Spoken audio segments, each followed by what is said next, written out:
जय हिंद दोस्तों, ज्ञानपुर डिवीजन में आपका स्वागत है। जैसा कि पिछली वीडियो में मैंने बताया था कि आज हम पढ़ेंगे प्राचीन भारतीय इतिहास के स्रोत। अगर आपने पिछली वीडियो नहीं देखा है तो आप जाकर पिछली वीडियो देख सकते हैं, उसमें कुछ महत्वपूर्ण तथ्य समझाए गए हैं। आज से शुरू किया जा रहा है सभी कॉम्पिटिटिव एग्जाम के लिए प्राचीन इतिहास। तो जैसे आज देखते हैं हम प्राचीन भारतीय इतिहास के स्रोत। इसको हम 3 भागों में बांट कर देखेंगे। पहला है धार्मिक ग्रंथ, ऐतिहासिक ग्रंथ। दूसरा विदेशियों का विवरण। तीसरा पुरातात्विक संबंधी सच। ये 3 भागों में बांटकर देखेंगे। जैसे धार्मिक ग्रंथ क्या है, तो सबसे प्राचीन वेद है। सबसे प्राचीन धार्मिक ग्रंथ कौन सा है? वेद। इसके संकलनकर्ता कौन है? महर्षि कृष्ण द्वैपायन वेदव्यास। महर्षि कृष्ण द्वैपायन वेदव्यास। महर्षि कृष्ण द्वैपायन वेदव्यास। अब मेरे साथ इसका उपदेश। इसका उपदेश क्या है? वसुदेव कुटुंबकम। वसुदेव कुटुंबकम का मतलब क्या होता है? पूरा पृथ्वी एक फैमिली है। मतलब इसका अर्थ होता है पूरी पृथ्वी एक फैमिली है। वेद 4 है। 4 वेद हैं। जैसे कौन है? ऋग्वेद, यजुर्वेद, सामवेद, अथर्ववेद। इन सबको क्या बोला जाता है? संहिता। इन सबको क्या बोला जाता है? संहिता। तो जैसे हम देखते हैं ऋग्वेद। ऋग्वेद क्या है? तो सबसे प्राचीन धार्मिक ग्रंथ है। रचनाओं का एक क्रमबद्ध संग्रह है। इसमें रचनाओं का क्या है? रचनाओं नहीं है, रचनाओं का एक क्रमबद्ध संग्रह है। रचनाओं का अर्थ क्या होता है? देवताओं की स्तुति से, देखिए, देवताओं की स्तुति में रचा गया मंत्र। देवताओं की स्तुति में रचा गया मंत्र। अब मेरे साथ बोलते रहिए। ऋग्वेद क्या है? ऋग्वेद सबसे प्राचीन ग्रंथ है। और ये क्या है? तो रचनाओं का एक क्रमबद्ध संग्रह है। देवताओं की स्तुति में रचा गया एक मंत्र है। ठीक है, ये क्या है? ऋग्वेद। तो देवताओं की स्तुति में रचा गया एक मंत्र है। मेरे साथ बोलते रहिए। आपको यह है कि आज लेक्चर अगर खत्म हो तो आपको कम से कम 50% याद रहे। संरचना क्या है? तो 10 मंडल है इसके। 1080 सूक्त है। 1080 सूक्त और 10,462 रचाएं हैं। ठीक है। होत्री। होत्री किसे कहते हैं? होत्री रचनाओं का पाठ करने वाला ऋषि। रचनाओं का, जैसे ऋग्वेद की रचना, सॉरी, ऋग्वेद का पाठ करने वाला ऋषि को क्या बोलते हैं? होत्री। ठीक है। इससे जानकारी क्या मिलती है? देखिए, इससे जानकारी क्या मिलती है? ऋग्वेद से क्या जानकारी मिलती है? तो आर्यों की राजनीतिक व्यवस्था, आर्यों की राजनीतिक व्यवस्था, आर्यों का इतिहास, देवताओं की महिमा और धार्मिक विश्वास, देवताओं की महिमा और धार्मिक विश्वास। प्रमुख मंडल, जैसे 10 मंडल हैं, उसमें कुछ प्रमुख मंडल हैं जो कि आपको याद करना है कॉम्पिटिटिव एग्जाम के लिए। तीसरा मंडल। तीसरा मंडल क्या है? तो तीसरे मंडल की रचयिता कौन है? विश्वामित्र। तीसरे मंडल की रचयिता कौन है? विश्वामित्र। इसमें क्या है? तो इसमें सूर्य देवता और सावित्री को समर्पित एक गायत्री मंत्र इसी में है। जैसे सूर्य देवता और सावित्री को समर्पित जो गायत्री मंत्र है वो तीसरे मंडल में है, ऋग्वेद में। नवा मंडल क्या है? तो नवा मंडल सोम देवता को समर्पित है। नवा मंडल सोम देवता को समर्पित है। अब मेरे साथ बोलते रहिए। आठवां मंडल। तो आठवां मंडल में जैसे कुछ हस्तलिखित रचनाओं को क्या कहा जाता है? खिल। जैसे आ जाए कि खिल किसे कहते हैं? तो कुछ हस्तलिखित रचनाओं को खिल कहा जाता है, आज जो कि 8वें मंडल में है। 10वां मंडल। 10वां मंडल में आपको महत्वपूर्ण सूक्त को ध्यान में रखना है। जैसे नंदी स्तुति। नंदी स्तुति क्या है? तो नदियों की प्रशंसा की गई है इसमें। क्या की गई है? नदियों की प्रशंसा की गई है। पुरुष सूक्त क्या है? तो वैदिक समाज की संरचना का वर्णन है। क्या है? वैदिक समाज की संरचना का वर्णन है। उसके बाद से नासदीय सूक्त क्या है? नासदीय सूक्त। नासदीय सूक्त क्या है? तो ब्रह्मांड की उत्पत्ति पर विचार। ब्रह्मांड की उत्पत्ति पर विचार इसी में किया गया है। सूर्य सूक्त क्या है? विवाह से संबंधित विचार इसमें बताए गए हैं। विवाह से संबंधित विचार इसमें बताए गए हैं।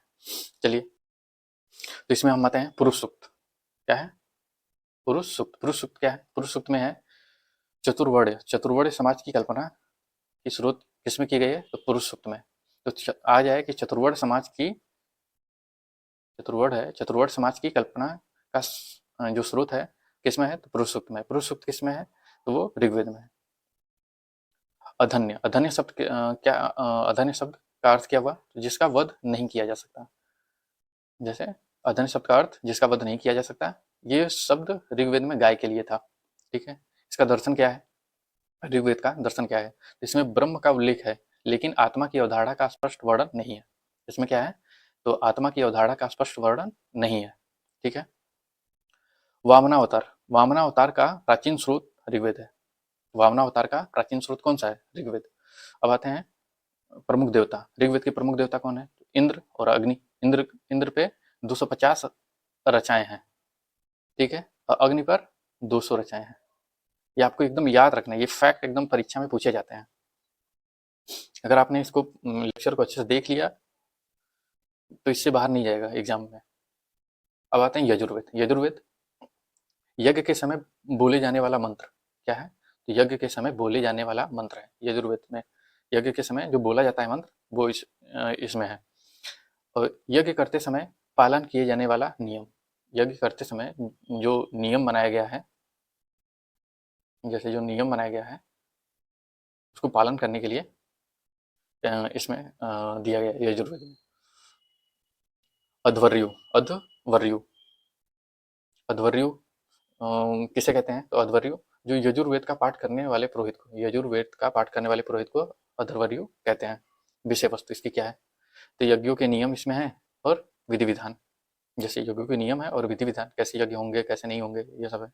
बलिदान की विधि भी इसमें दी गई है। इसके भाषा का स्वरूप क्या है? यजुर्वेद के भाषा का स्वरूप क्या है? गद्य और पद्य दोनों में है। अब हम देखते हैं सामवेद। सामवेद क्या है? यज्ञों में गाए जाने वाले मंत्रों का संकलन। क्या है? यज्ञों में गाए जाने वाले मंत्रों का संकलन। 1810 सूक्तियां हैं इसमें। इसके पाठ करने वाले पुरोहित को क्या कहा जाता है? उद्रात्री। उद्रात्री। ऋग्वेद से संबंध, तो अधिकांश मंत्र ऋग्वेद से लिए गए हैं। भारतीय संगीत का जनक कहा जाता है इसको। क्या कहा जाता है? भारतीय संगीत का जनक। एक नोट है इसमें, क्या है? तो यजुर्वेद और सामवेद में किसी भी विशिष्ट ऐतिहासिक घटना का उल्लेख नहीं है। यजुर्वेद और सामवेद में किसी भी विशिष्ट ऐतिहासिक घटना का उल्लेख नहीं है, ठीक है।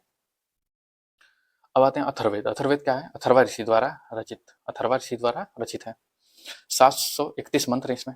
731 मंत्र है, लगभग 6000 पद हैं इसमें, ठीक है। इसमें क्या है? 731 मंत्र है, लगभग 6000 पद हैं।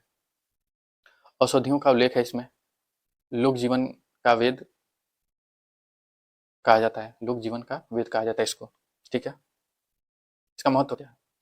तो सामान्य लोगों का जीवन क्या है? सामान्य लोगों का जीवन, विचार, अंधविश्वासों का वर्णन मिलता है इसमें। सामान्य लोगों का जीवन मिलता है, फिर उनके विचार, फिर अंधविश्वासों का वर्णन इसमें मिलता है, ठीक है, अथर्ववेद में। पृथ्वी सूक्त, ये याद रखिए। पृथ्वी सूक्त क्या है?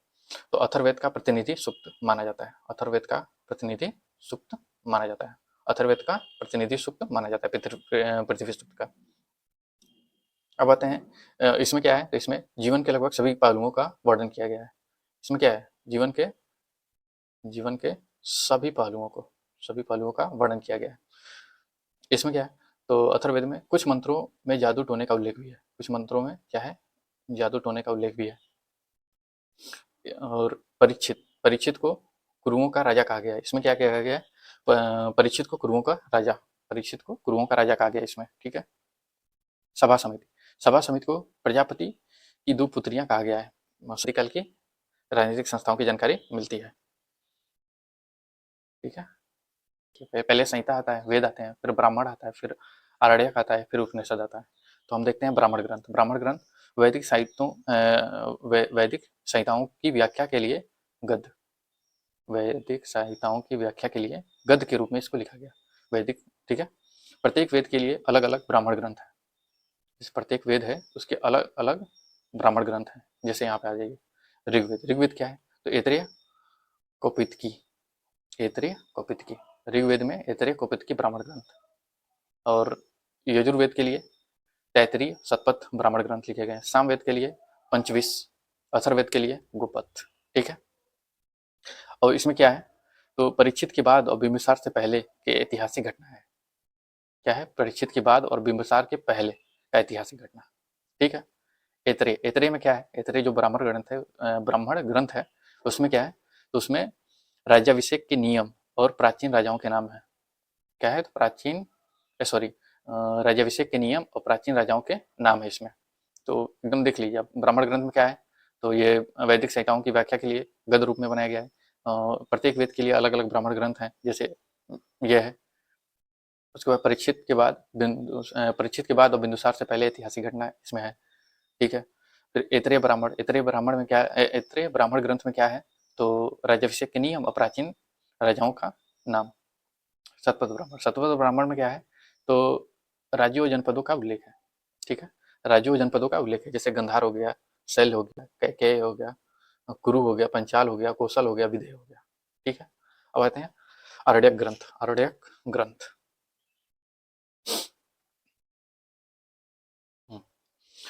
आरण्यक ग्रंथ में क्या है, तो यह वन से संबंधित है।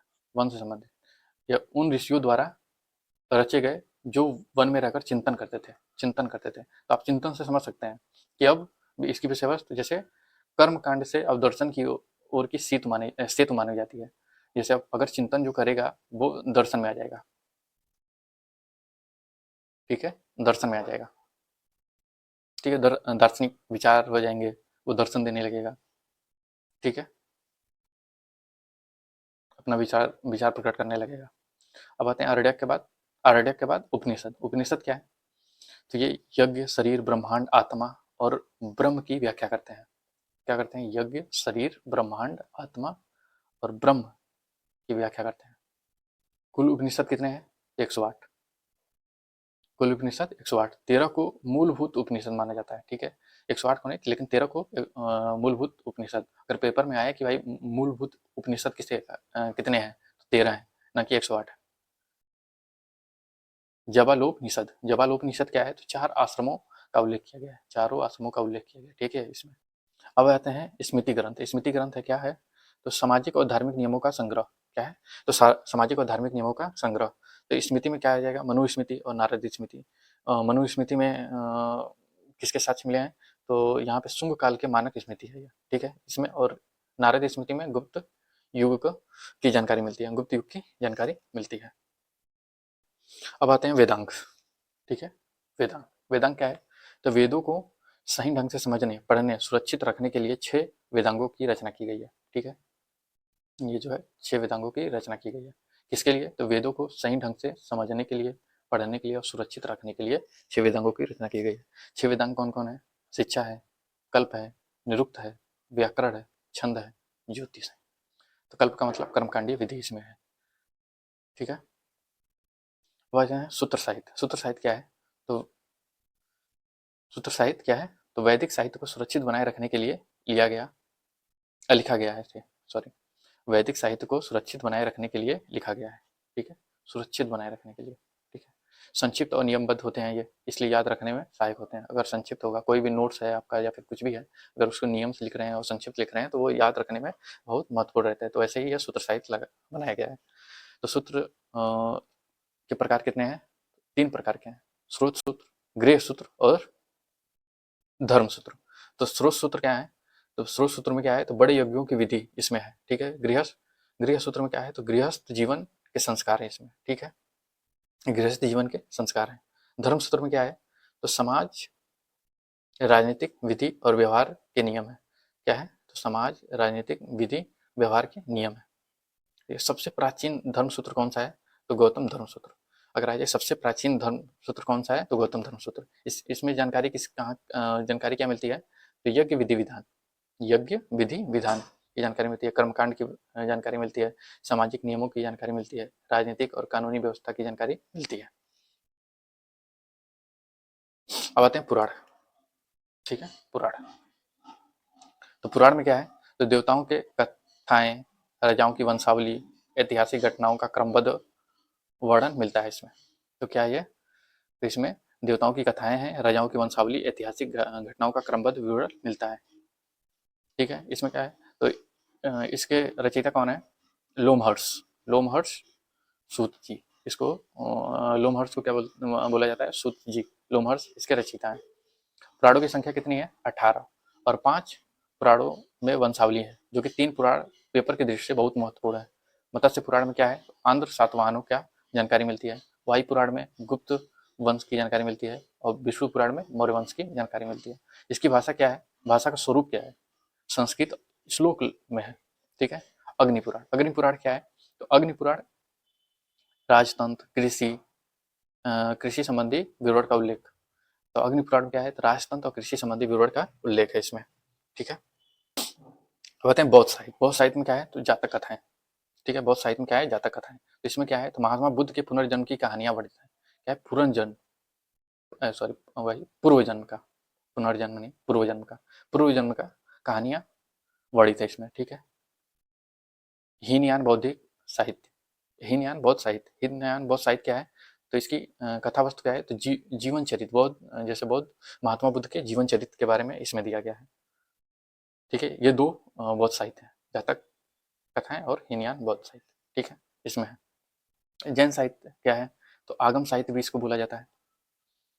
इसमें जैन धर्म के मूल सिद्धांतों का संग्रह है, मूल सिद्धांतों का संग्रह है इसमें। ठीक है, जैन साहित्य को आगम कहा जाता है। जैन साहित्य को क्या कहा जाता है, आगम। तो कहते हैं कल्पसूत्र। कल्पसूत्र क्या है, तो जैन धर्म का प्रारंभिक इतिहास है। ये क्या है, जैन धर्म का प्रारंभिक इतिहास। ठीक है, और कल्पसूत्र में ही जैन जो तीन तीर्थंकरों का विवरण मिलता है। इसमें क्या है, इसी में ही जैन तीर्थंकरों का विवरण मिलता है। भागवत इसमें है, भागवत सूत्र में महावीर स्वामी के जीवन और कार्य हैं। समकालीन शासकों एवं व्यक्तियों से संबंध का वर्णन। इसमें क्या है, तो समकालीन शासकों एवं व्यक्तियों से संबंध का वर्णन है इसमें। ठीक है, अब आते हैं अन्य महत्वपूर्ण साहित्य।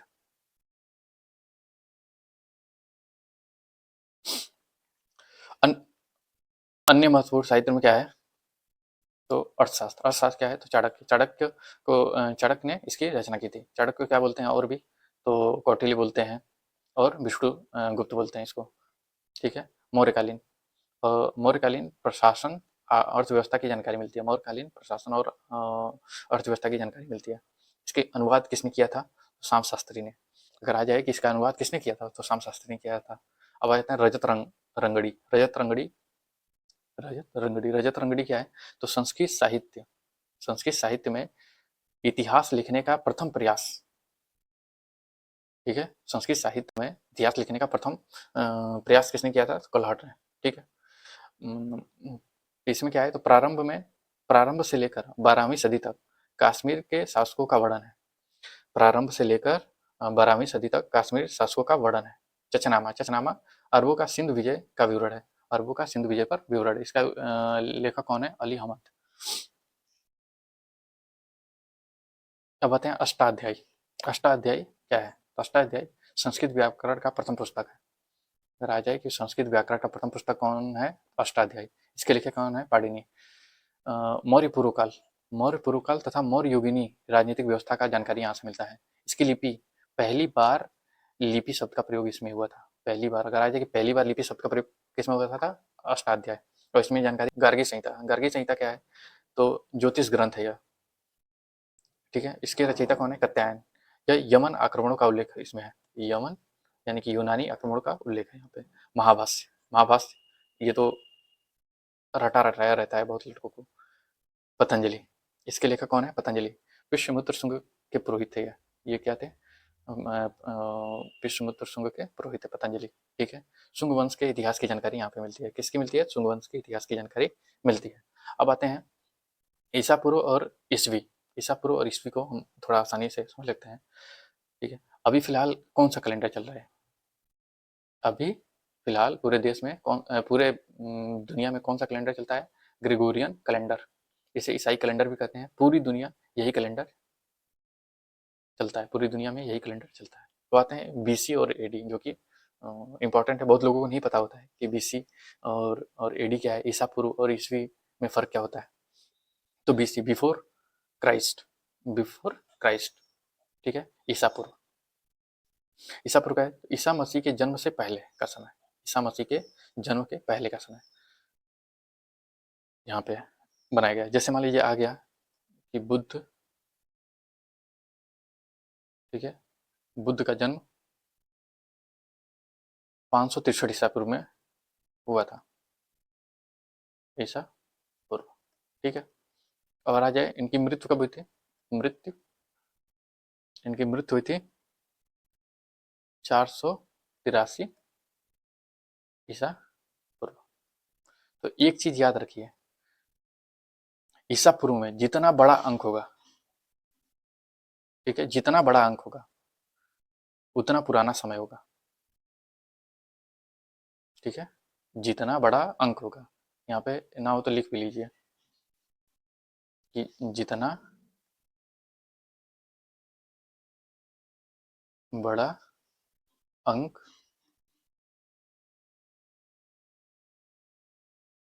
उतना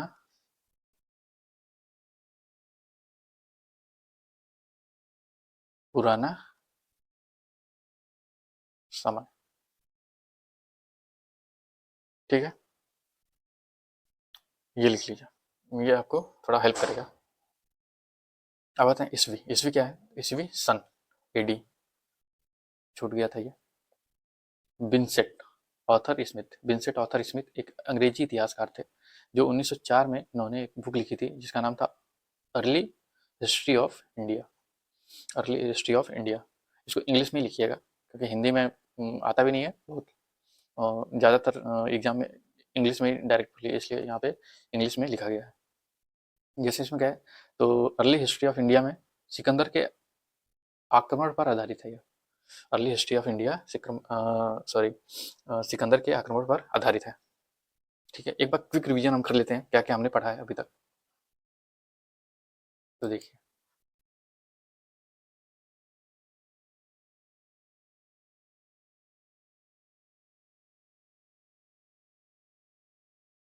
तो हमने जो कि वीडियो का टॉपिक था प्राचीन भारतीय इतिहास के स्रोत, इसमें 3 भागों में बांटा गया है। तो धार्मिक ग्रंथ और ऐतिहासिक ग्रंथ, और दूसरा विदेशियों का विवरण और पुरातात्विक संबंधी साक्ष्य हैं।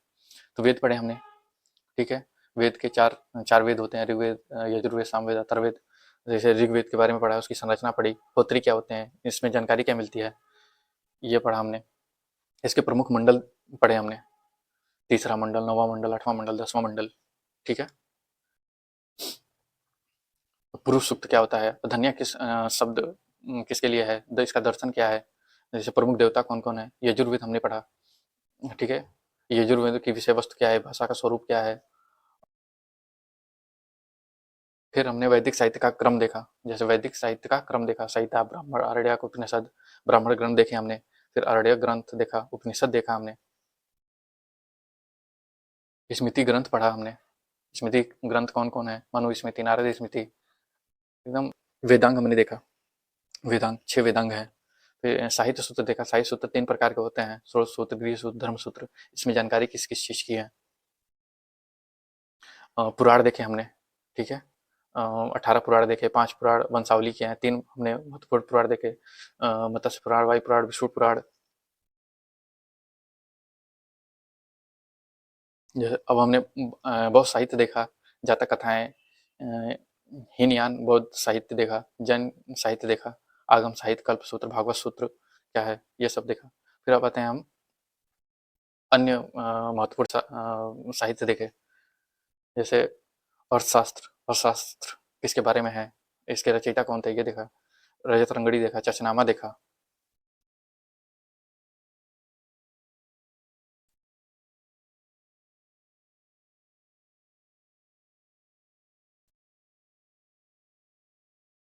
फिर हमने अष्टाध्यायी देखा।